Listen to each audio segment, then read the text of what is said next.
Here we are in the magical forest of the Mary Magdalene where she lived 2,000 years ago.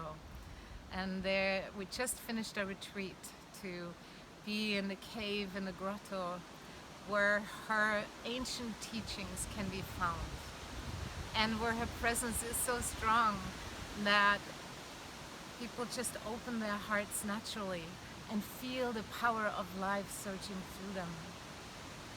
What are these teachings from the Magdalena?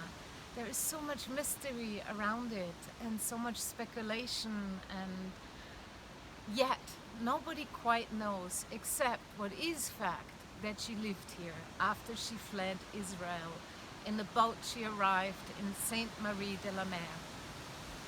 But what is also fact, that she taught in the southern France. She brought the teachings of the way of love. And she healed, she ministered to people. And she lived in a grotto far above the ground, that now this grotto, when you walk in, you can feel the holiness and the energy of such depth of sacredness. It brings you right back home to who you are, if you allow. And what is the teaching of the way of love? In the days of 2,000 years ago, they were taught orally.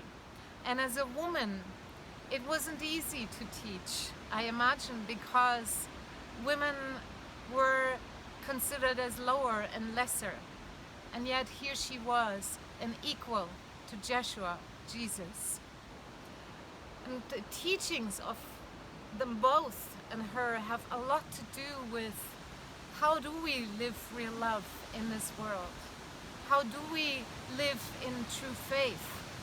And how do we live in alignment and recognize that all form, all beings are sacred, are God, Goddess, whatever you may call it, so that we recognize this tree is the divine.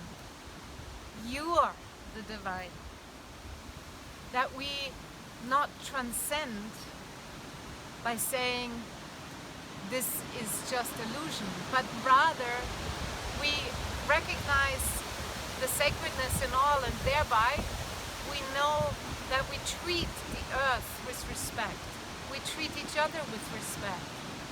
And this practice of recognizing that the earth is really her, the divine feminine, is so crucial for our time, because right now we have ravaged our planet. And if we learn to turn around and pick up that trash and pollute less and care more, we really can make a difference. The other piece of her teachings have a lot to do with relationship. In many traditions, relationship is not considered as something to be even paid attention to, and yet our relating makes either wars or love. When we relate consciously with each other, we have a way of building bridges and bringing peace to this world. So what she did, what she lived with Joshua is sacred union. That's an ancient path with deep teachings. But what they also lived is creating a community with each other, with their brothers and sisters. And this meant to consciously learn to communicate. This means to show up for each other and to learn relating skills that we have yet to learn in our world. So this is the second part of the teaching. And the third part has a lot to do with simply recognizing, and I say simply because it's no easy feat, recognizing who you are and embracing everything home. This is what the feminine does. She brings everything home, the unloved, the unworthy, the parts in us that hurt, and also the people in this world that hurt.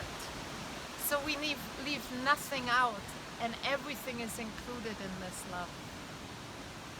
Now, as we apply those teachings in our world right now, we can see how relevant they are, because we have created an enormous turmoil. We are at the brink. And so this is why the teachings of the feminine and the way of love right now is so crucial, and actually has very profound practical applications that we can use in our world, that we can use with each other, and we can experience the incredible power and magic and beauty that flows through all of life when we truly connect. And in that moment, we bring forth a new world, and we rise together in this time. Thank you.